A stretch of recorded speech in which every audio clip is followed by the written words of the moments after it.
Այն պահին, երբ կրեմլյան չեկիստոկրատիան կործանվեց, հայաստանյան չեկիստական գործակալական կազմը զրկվելով կարգադրիչ կենտրոնից գլուխը կորցնելու է։ Ռուսաստանի ազդեցությունը բացի տարածաշրջանային, նաև այդ համատեքստում է նահանջելու Հայաստանից, քանի որ վերջինիս կողմից էնիչերացված կլանը չունենալով քաղաքական ակտիվություն ցուցաբերելու անձնական, գաղափարական, ազգային մոտիվացիաներ, այդ պահին փորձելու է Հայաստանին սփոկել ինչ կարող է եւ փախուստի դիմել։ Այդ գործակալական կլանի ներկայացուցիչներ են հանդիսանում ուժային կառույցներից մինչև ընդդիմադիր կոչվող կազմակերպությունների ներկայացուցիչներ եւ այլն, առանց չափազանցնելու կառավարման համակարգի նախկին եւ ներկա կազմերի 50%-ից ավելին։ Այո, նման սցենարի հավանականությունը շատ մեծ է։ Այս ամենն իր մեջ ներառում է թե ներքաղաքական, թե արտաքին մարտահրավերներ, վտանգներ։ Այդ իսկ պատճառով գոյութենական անհրաժեշտություն է առաջանում ազգային քաղաքական համախմբման։ Կավատի հոգեբանությամբ գործակալները, ովքեր այս տարիների ընթացքում ներծծվել են կառավարման համակարգի մեջ, բնականաբար մտածելու են իրենց կաշվի մասին, թքած ունենալով ազգի եւ պետականության փրկության վրա,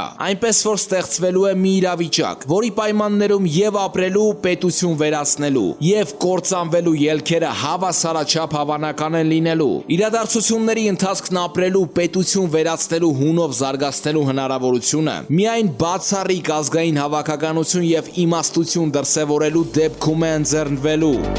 Այս ցնցող եւ շատ կարեւոր գրառումը արել է ազգային ժողովրդական բևեռի մասնակից Գևորգ Գալստյանը։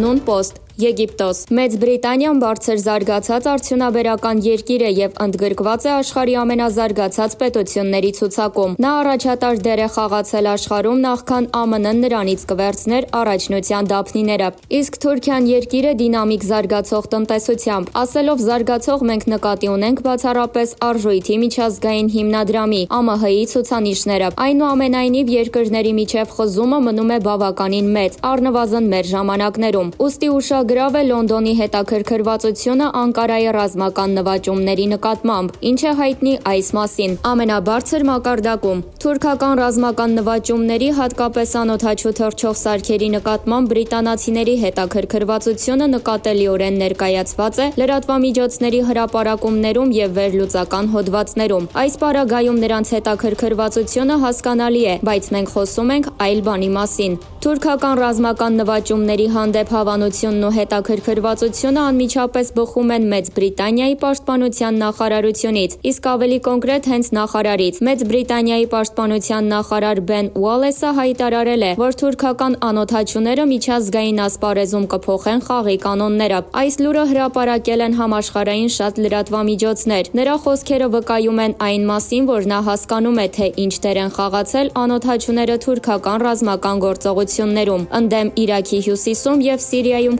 քրդական զինված խմբավորումների եւ Խալիֆա Հաֆթարի ուժերի ու սիրիական ռեժիմի։ 2020-ի սկզբին թուրքական ուժերը որպես ոչ հավանդական զենք կիրառեցին անօդաչուներ ռազմական գործողությունների ժամանակ կամ իրենց դաշնակիցներին աջակցելու համար։ Կես տարի անց Մեծ Բրիտանիայի պաշտպանության նախարարը կրկին անդրադարձավ այս թեմային։ Նա հանդիպեց Մեծ Բրիտանիայի ռազմաօդային ուժերի պաշտոնատար անձանց հետ, քննարկելու համար անօդաչուների ոլորտում երկրի զարգացման հնարավորությունը։ Ուալեսը հայտարարեց, որ Թուրքիան առաջադիմել է անօդաչու թռչող սարքերի զարգացման մեջ, չնայած արտաքին ճնշմանը։ Նա առաջ է մղվել ոլորտում, մինչդեռ իր եվրոպացի գործընկերները հետ են մնացել։ Թուրքական անօդաչուները պրակտիկ են, արդյունավետ, գնային առումով մատչելի եւ ունակ են կատարելու մեծ քանակությամբ առաջադրանքներ, մոնիտորինգ, հակառակորդների շտաբների եւ օբյեկտների ռմբակոծում։ Բրիտանական The Guardian թերթը հաղորդել է, որ Մեծ Բրիտանիայի պաշտպանության նախարարը հանձնարարել է նախագծող ինժեներներին առաջիկա 5 տարիների ընթացքում մշակել բրիտանական անօդաչուների ստեղծման նախագիծ։ Նա հորդորել է առաջնորդվել թուրքական փորձով եւ նշել, որ թուրքական անօդաչուները վերջին մարտերում ցուցադրել են նկատելի գերազանցություն։ The Guardian-ը չի հստակեցրել, թե արդյոք մտադիր են երկրները այս ոլորտում փոխանակվել գիտատեխնիկական փորձով, թե կսահմանափակվեն թուրքական ռազմական նվաճումների հասցեին գովերքմամբ։ Դրական գնահատում նկատում։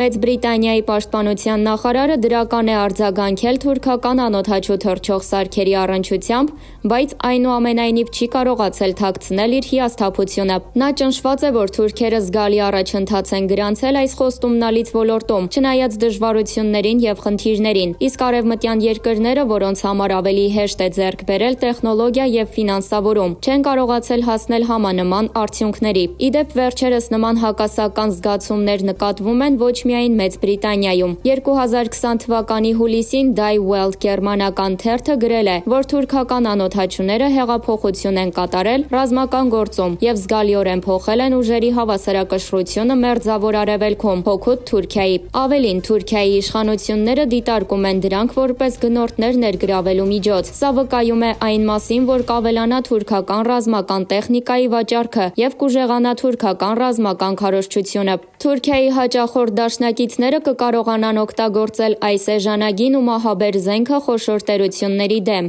Die Welt-ի գնահատմամբ Թուրքիայի գործնական փորձը կարագացնի անօդաչուների համաշխարհային շուկայի զարգացումը։ Իսկ գերմանական Tagesschau թերթը բացահայտ հայտարարել է, որ եվրոպական հոբ միջոցներն ի վիճակի չեն դիմակայելու թուրքական անօդաչուներին իրենց բարձր տեխնիկական բնութագրերով եւ գործնական փորձով։ Սիրիայի ժողովրդավարական խորհրդի գործադիր խորհրդի համանախագահ Իլհամ Ահմեդը դիմել է ԱՄՆ-ին եւ Ռուսաստանին, մտահոգություն հայտնելով ԱԺԽ ուժերի դեմ անօդաչուներ կիրառելու Թուրքիայի ցանկության կապակցությամբ։ Նա զգուշացրել է, որ Թուրքիայի իշխանությունները կկարողանան ռազմական գործողություններ իրականացնել անօդաչուների կիրառմամբ, միևնույն ժամանակ չմտնելով լայնամասշտաբ ռազմական գործողությունների մեջ, որոնք կարող են դատապարտվել միջազգային հանրության կողմից։ 2020 թվականի հոկտեմբերին Financial Times-ը հաղորդել է, որ Թուրքիան ի վիճակի է արտադրել անօդաչուներ ԱՄՆ-ի, Չինաստանի եւ Իսրայելի հետ հավասար։ 20 տարվա անընդմեջ ջանքերից հետո նա կարողացավ կրճատել իր կախվածությունը Արևմուտքից եւ մեծացնել վստահությունը ազգային արդյունաբերության նկատմամբ։ Ըստ Libération ֆրանսիական թերթի, չնայած առաջադեմ տեխնոլոգիաների կիրառմանը, ամերիկյան անօդաչուների գինը չափից ավելի բարձր է թուրքականի համեմատ։ Ավելին, թուրքական անօդաչուներն արդեն ապացուցել են իրենց արդյունավետությունը բոլոր այն տարածաշրջաններում, որտեղ նկատվել են։ Բայրակթար եւ Լեռնային Ղարաբաղ։ Թուրքիան մշակել է անօդաչուների մի քանի տարբեր մոդելներ, բայց Անկան ամենահայտնին է։ Բոլոր պաշտոնական հայտարարություններն ու մամուլի հաղորդագրությունները առանց իրար հերթ տալու պնդում են։ Բայրակթարը թուրքական անօդաչու թռչող սարքերի մարգարիտն է եւ ամենավտանգավոր զենքը Թուրքիայի ռազմական զինանոցում։ Մեծ Բրիտանիայի պաշտպանության նախարարի գնահատականներով անօդաչու թռչող սարքերը պրակտիկ զենք են, որոնք չեն պահանջում ավանդական օդուժի առկայություն։ Դրանք նվազեցնում են մարդկային, ֆինանսական եւ տեխնիկական ռիսկերը ռազմական գործողությունների ժամանակ։ Բայրակթարները կատարում են բազմաթիվ գործառույթներ։ Օրինակ, իրականացնում են շուրջօրյա մոնիտորինգ եւ ռմբակոծություն եղանակային տարբեր պայմաններում։ Դրանք չեն պահանջում զինվորականների ներկայություն եւ ունեն ցածր ինքնարժեք, որը տատանվում է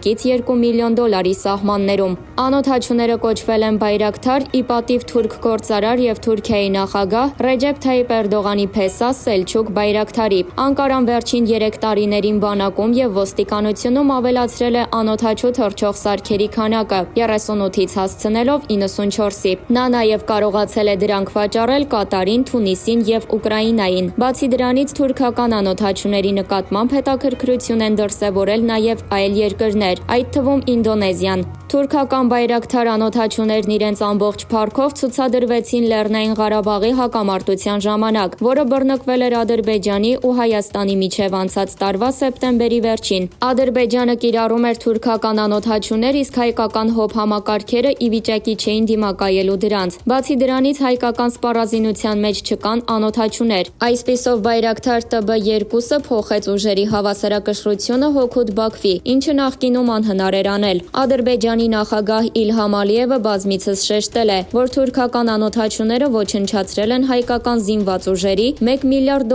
արժողությամբ ռազմական տեխնիկան։ Պաշտպանական հետազոտությունների թագավորական Միացյալ ինստիտուտի ակադեմիկոս Մայքլ Քլարքը համեմատել է անօդաչուների կիրառման տնտեսական նպատակահարմարությունը։ Նա նշել է, որ Հայաստանը կորցրել է 224 միավոր ռազմական տեխնիկա, իսկ Ադրբեջանը 36 միավոր նույն տեսակի տեխնիկա։ 2020 թվականին Թուրքիան Կովկասում հասել է բարձր ռազմական ռազմական, տնտեսական, բարոյական եւ պատմական նվաճումների։ Դա 2019 թվականին նրա առջև ծառացած ֆինանսական հիմնախնդիրների նկատմամբ կայունության արդյունքներ եւ հիմնված էր 6 բաղադրիչների՝ ազգային ինքնության, ինստիտուցիոնալ ավանդույթների, ռազմական ենթակառուցվածքների, տնտեսական աճի կարողության, մեծաքանակ բնակչության եւ դիվանագիտական հզորության վրա։ Այս մասին Նավզադ Շագիլյանը խոսել է դեռևս Ղարաբաղյան պատերազմի փաստացի մեկնարկից առաջ։ Ինչ է ուզում Մեծ Բրիտանիան։ Թուրքիայում Մեծ Բրիտանիայի դեսպան Ռիչարդ Մուրը օգնեց իր երկրին խուսափել սարսափելի սխալից։ Նա չաջակցեց Էրդողանի կառավարության դեմ ձախողված ռազմական հեղաշրջմանը, ինչպես արեցին մյուս երկրները, եւ արագորեն կազմակերպեց Թուրքիայի նախագահ Ռեջեփ Թայիպ Էրդողանի հանդիպումը Մեծ Բրիտանիայի արտաքին գործերի նախարար Բորիս Ջոնսոնի հետ։ Թուրքիան եւ Մեծ Բրիտանիան միշտ միմյանց համարել են Եվրամիության վտարյալներ, քանի որ առաջինը ձգտում էր անդամակցել ԵՄ-ին, իսկ երկրորդը դուրս գալ։ Այսպիսով Լոնդոնը օգնության ձեռք էր մեկնում Անկարային ամեն անգամ, երբ եվրոպական խոշորագույն երկրներից մեկը հրաժարվում էր նրանից։ Օրինակ 2017-ի վերջին երկրները ստորագրեցին ռազմական համաձայնագիր, որի համաձայն Մեծ Բրիտանիան պետք է օգներ Թուրքիային արտադրելու 5-րդ սերնդի կործանիչների համար շարժիչներ, որոնց արտադրությունը դադարեցվել էր թուրք-գերմանական տարաձայնությունների պատճառով։ Բորիս Ջոնսոնը այսօր Մեծ Բրիտանիայի վարչապետն է, իսկ Ռիչարդ Մուրը բրիտանական հետախուզության ղեկավարը եւ նրա աջ ձեռքը։ Եվ վերջերս Եվրամիությունը լքած Լոնդոնը կարծում է, որ կարիք չկա անհանգստանալու արևելյան միջերկրական ծովում եւ Լիբիայում Թուրքիայի հավակնություններից, քանի որ այն դարձել է իրական ուժ, կանգնած Եվրոպայի, ՆԱՏՕ-ի, Ռուսաստանի, միջերկրական ծովի եւ Իրանի սահմաններին։